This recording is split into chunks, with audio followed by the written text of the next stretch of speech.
Já na aula 2 da apostila, começa com o título assim: já ouviu falar em Belle Époque?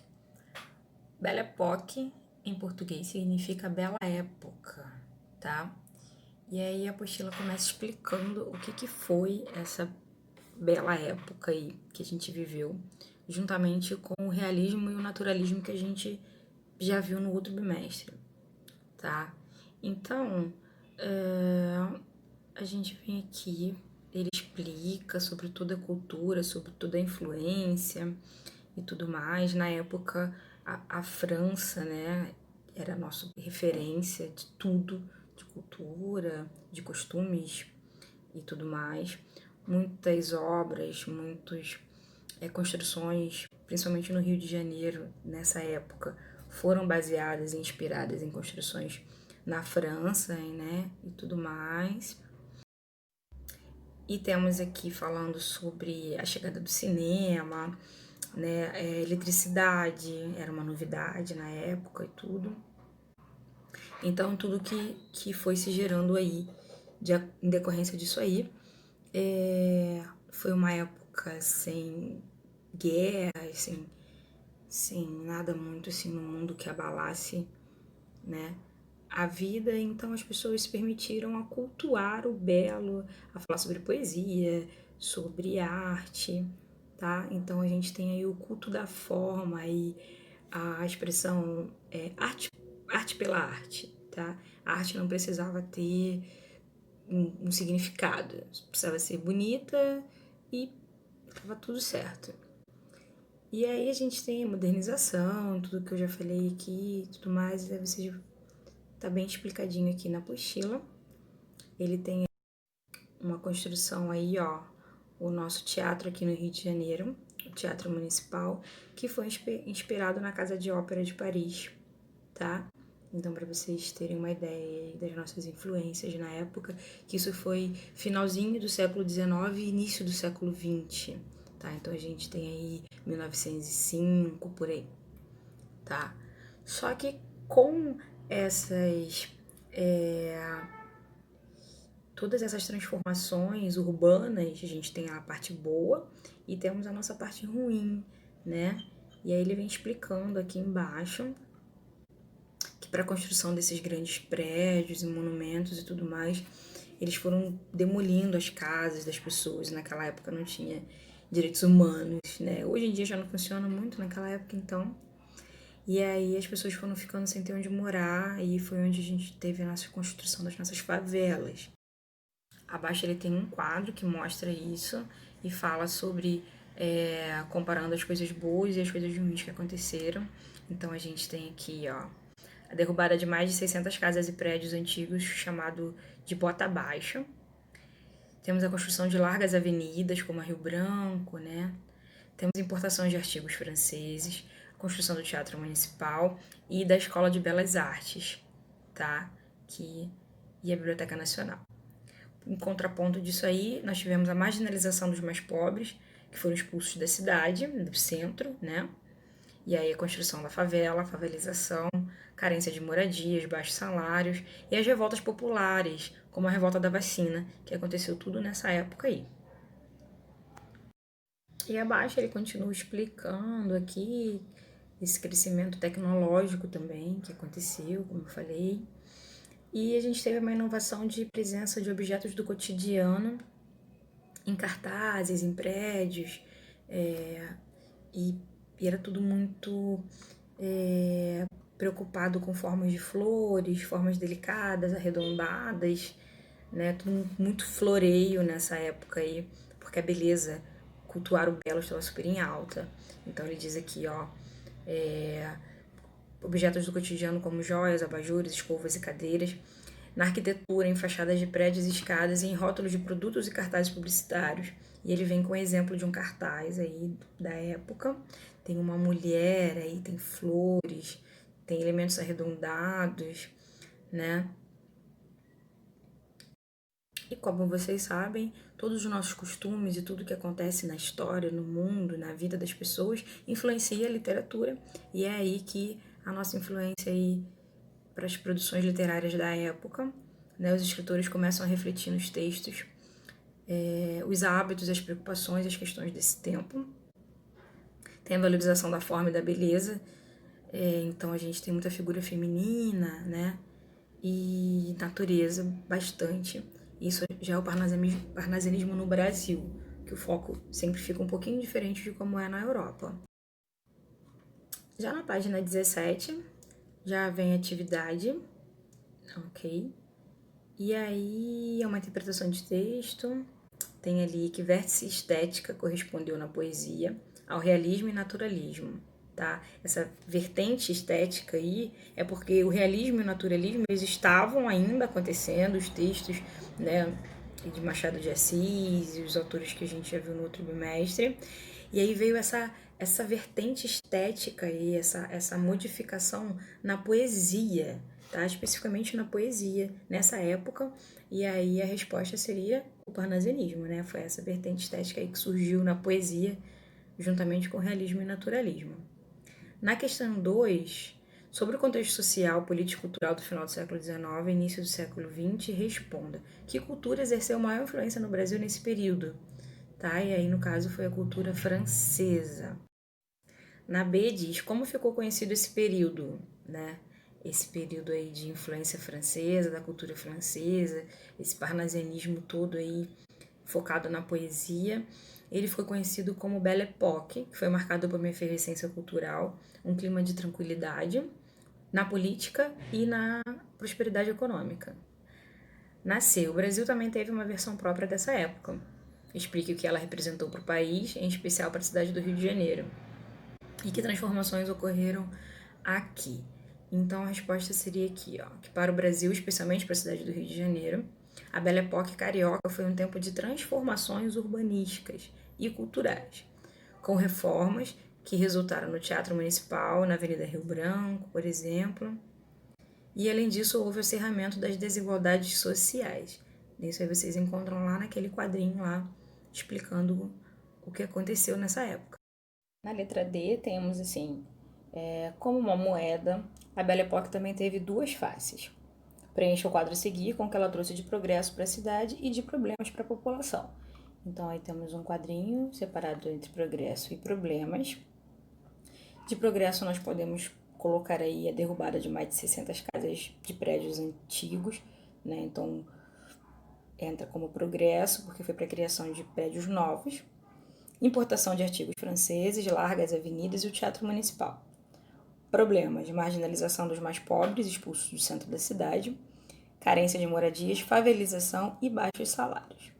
Na 3, ele diz que as imagens a seguir são exemplos da produção de arte nouveau.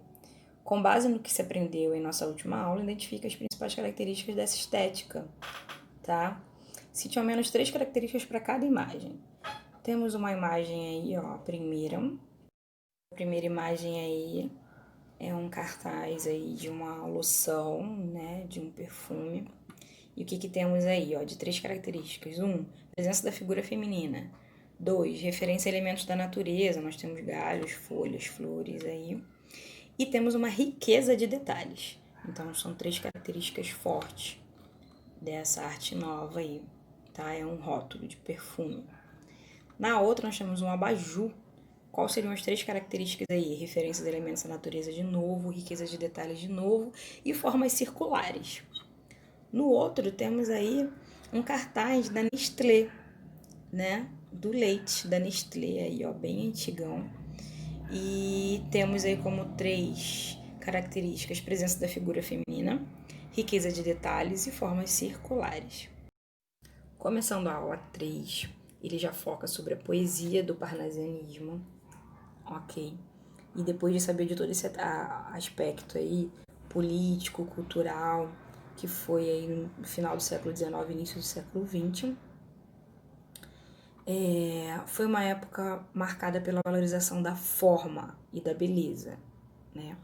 E aí isso também se refletiu nos poemas, ok? Eram poemas que valorizavam a forma, eles tinham que ser perfeitos, com rimas ricas. E aí a gente tem a construção dos sonetos. Os sonetos são feitos por 2 quartetos e 2 tercetos, isto é, 2 estrofes de 4 versos mais 2 estrofes de 3 versos cada uma. E a gente tem aí combinações de rimas para que essas rimas sejam perfeitas. Ele começa aí com um poema de Olavo Bilac chamado Profissão de Fé, ok? Que é um jogo de palavras aí tentando mostrar que a profissão que ele tinha, que era de poeta, era como se fosse uma fé, né? Era como se fosse algo religioso para ele. E aí ele vem falando sobre o ato de construir um poema, tá? Que o mesmo jeito que um ourives trabalha, né, para construir o ouro, para fazer algo detalhado, era o mesmo, era da mesma forma ele também trabalhava para construir um poema perfeito. Já nesse poema do Olavo Bilac, Profissão de Fé, a gente já vê aí 2 características aí, ó, que são basicamente os 2 princípios do parnasianismo, que é a ênfase em objetos belos e artístico, tá? E depois também o foco que não está nas emoções, exatamente, né? Embora a gente tenha alguns poemas que falam sobre amor e tudo mais, mas é mais o arte pela arte, né? Que o poema ele tem que ser belo, tem que ser perfeito e não precisa em si trazer nenhuma manifestação dentro dele, né? Eu poderia fazer um poema sobre um abajur e esse poema ia ser lindo, ia tocar o seu coração, mas eu só estava falando sobre o abajur. E aí a gente vai conhecer também mais algumas figuras de linguagem usadas aí no parnasianismo, tá? Principalmente na construção de sonetos, que eles exigiam um rigor formal, né? Eles tinham que ser certinhos ali, as rimas e os versos tinham que combinar na composição ali, ter uma métrica perfeita. E aí eram usadas algumas figuras de linguagem, principalmente o hipérbato e a elipse, tá? O hipérbato, ele fazia a ordem inversa dos versos, né, para poder construir a rima perfeita, né? Então ele trocava, tipo, sujeito, verbo, predicado, ele trocava, o predicado ficava na frente, o verbo iniciava a frase e tudo mais. E aí isso a gente chama de recurso de hipérbato. E a elipse seria deixar uma palavra oculta, ela fica subentendida dentro do texto, né? Mas ela não está ali. O parnasianismo trouxe um pouco do rebuscamento na escrita que a gente tinha lá no barroco e antes, né, lá no clássico. Então, ele diz que você não pode botar qualquer palavra no poema, você tem que suar a mente para ali para poder achar a palavra perfeita, nem que você tenha que criar essa palavra. E aí ele resgata algumas palavras antigas até, e esse rebuscamento aí, uso de muitos recursos da nossa gramática aí, adjuntos adnominais, aposto, tá? Adjuntos adverbiais, tudo aí para poder deixar esses versos, esse poema bem rico. Ele desce aí explicando sobre a referência da cultura clássica, então a gente tem aí elementos da Grécia, né, mitos e tudo mais que a gente tem aí, como deusas e fadas, essas coisas todas aí, tradições da greco-romana. E aí nós temos, ele vem descendo e fala sobre Olavo Bilac e mais 2 autores que formavam o que foi chamado de Tríade Parnasiana, né? São os 3 autores aí que era tipo uma pirâmide, assim, do nosso parnasianismo brasileiro, que era Olavo Bilac, Alberto de Oliveira e Raimundo Corrêa. Abaixo aí temos um quadrinho com as principais características do parnasianismo, que tem rigor formal, arte pela arte, purismo e conservadorismo, tentativa de impassibilidade, retomada de valores clássicos e o descritivismo. Aí já entra a atividade 3, que diz assim: no poema Profissão de Fé, Olavo Bilac destaca o valor do cuidado ao se escrever poesia e compara o ofício do poeta ao do ourives. Retorne ao poema e cite 5 termos que façam referência direta ao fabrico de joias, tá? Fabricação de joias. Aí temos ali entre as possibilidades ele quer termos, né? Então a gente tem ali mármore, relicário, ouro, ourives, pedra, fino artista, alto relevo, ônix, rubi, oficina, perícia, prata, tá? Quem colocou dentro dessas aí, tá? Na B, agora destaque 5 verbos que representam o trabalho com a palavra ou com a joia, tá? Então ele quer verbos. E aí a gente tem aqui, ó, verbos que ajudam a fixar a ideia da ação sobre a palavra, que seria a joia, né? A grande joia aí desses artistas. Então a gente tem aí talhar, corte, que vem do verbo cortar, escrevo, que vem de escrever, firo, que vem de ferir, corre, de correr, enfeita, de enfeitar, torce, de torcer, aprimora, de aprimorar, engasta, de engastar, trabalhar e segue, de seguir. Na C, qual a relação entre o trabalho de confeccionar uma joia e escrever poesia? Para o poeta parnasiano, os dois trabalhos são muito complexos, tá? Delicados, que exigem muita dedicação, muita atenção. E as duas atividades se debruçam sobre uma matéria de valor inegável, artístico, né? E elas têm que alcançar a máxima beleza, tá? Então, quem colocou algo dentro disso aí, ó, já conseguiu entender o princípio da poesia parnasiana. Na D, quais os princípios parnasianos com essa comparação, né? Explique cada um. Aí temos ali os princípios apresentados no texto lá em cima, que seria a arte pela arte e o rebuscamento da linguagem. Então temos aí, ó, né, a arte pela arte, ênfase em objetos de valor artístico e tal, e esse rigor formal, trazendo esse rebuscamento de linguagem, figuras de linguagem, trabalhando com rimas perfeitas e tudo mais. Na 2, a partir dos fragmentos a seguir, retire o que se pede. Aí temos aí a letra A, ele quer um elemento da cultura grego-romana no trecho. Não quero Zeus capitolindo, Hérculo e Belo talhar no mármore divino com um camartelo. Então aí a gente tem a menção a Zeus, né? Seria aí uma cultura greco-romana, que é um deus da mitologia grega.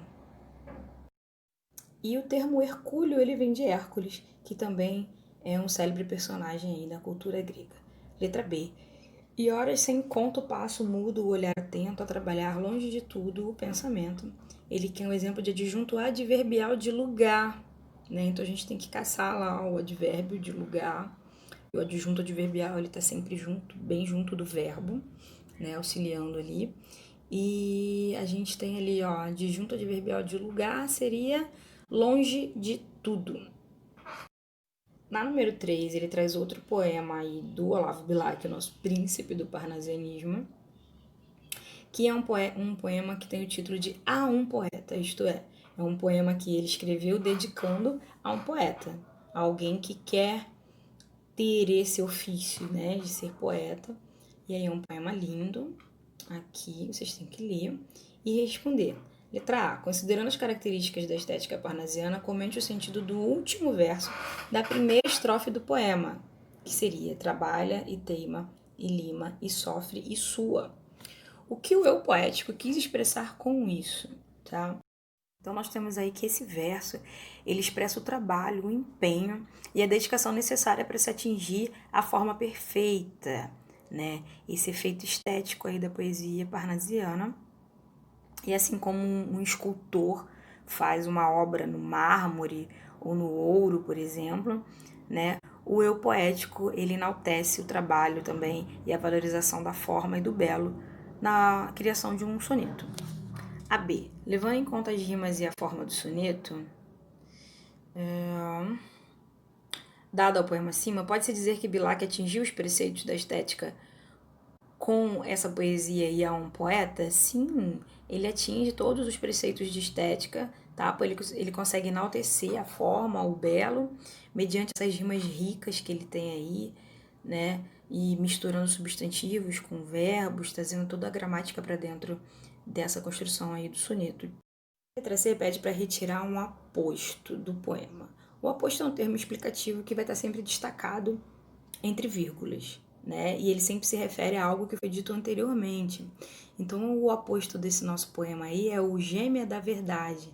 Quando ele diz assim, beleza, gêmea da verdade, tá? Então, nós temos esse aposto aí, gêmea da verdade, que se refere a beleza. Na aula 4, a gente sai da poesia do parnasianismo e entra na poesia do simbolismo. Foi uma nova corrente literária que aconteceu quase simultaneamente com o parnasianismo. Entraram alguns poetas querendo prevalecer a arte simbólica, né? Como diz o nome, simbolismo. Usava-se muitos símbolos para poder expressar ali o que eles queriam com a sua poesia. E aí a apostila vem dizendo assim: como nem tudo são flores, também não tivemos apenas eventos positivos nessa época. Temos aí o acirramento das desigualdades sociais no cenário carioca e tudo mais. Então, o simbolismo é uma sensação que afastou sua poesia de qualquer possibilidade de engajamento social. E nesse aspecto há importante semelhança com o parnasianismo. E ele vem explicando que ambos se voltavam para o belo, valorização da arte em si mesma. Entretanto, essas duas correntes também apresentam diferenças.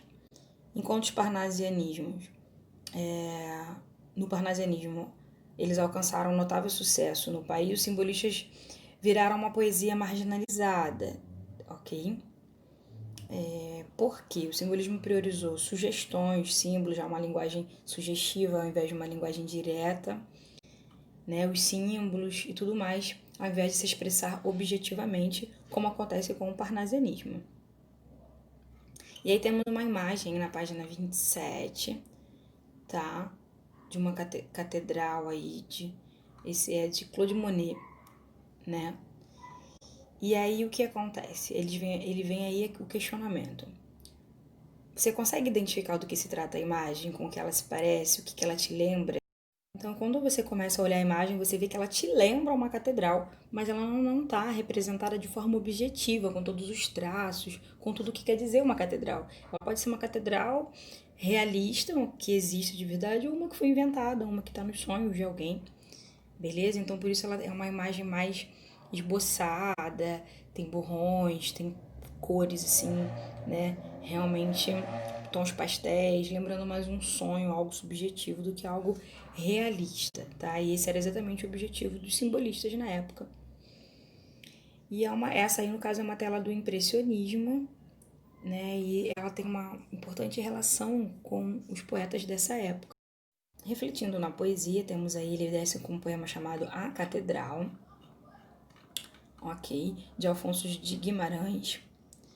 E aí ele vem falando sobre o poema, explica, né, esse tom impreciso com relação a essa catedral aí que é descrita no poema. E ele tem alguns termos que são escolhidos a dedo, como brumas, longe, evaporar, sonho, céu, ok? E o poema também fala sobre lágrimas e choro, né? O sino da igreja lamenta pelo eu lírico, né? E assim vai. E aí o que acontece? É usado também muitas figuras de linguagem para poder representar sons, tá? Para dar uma ideia do que está acontecendo, de sentimento. Tem muita tristeza também em volta, né, nas poesias do simbolismo. Então, aí como características marcantes, a gente tem esses tons aí místicos, o pessimismo, né? Essa busca aí também pelo sobrenatural, temas de morte, tá? E essa musicalidade que eles tentam dar aos versos aí.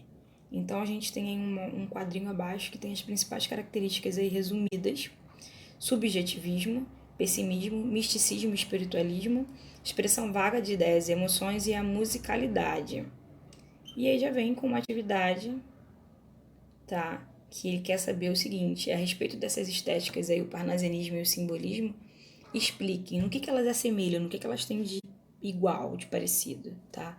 Então, as duas estéticas, elas têm de semelhança a valorização da arte em si mesma e o afastamento de qualquer possibilidade de engajamento político ou social.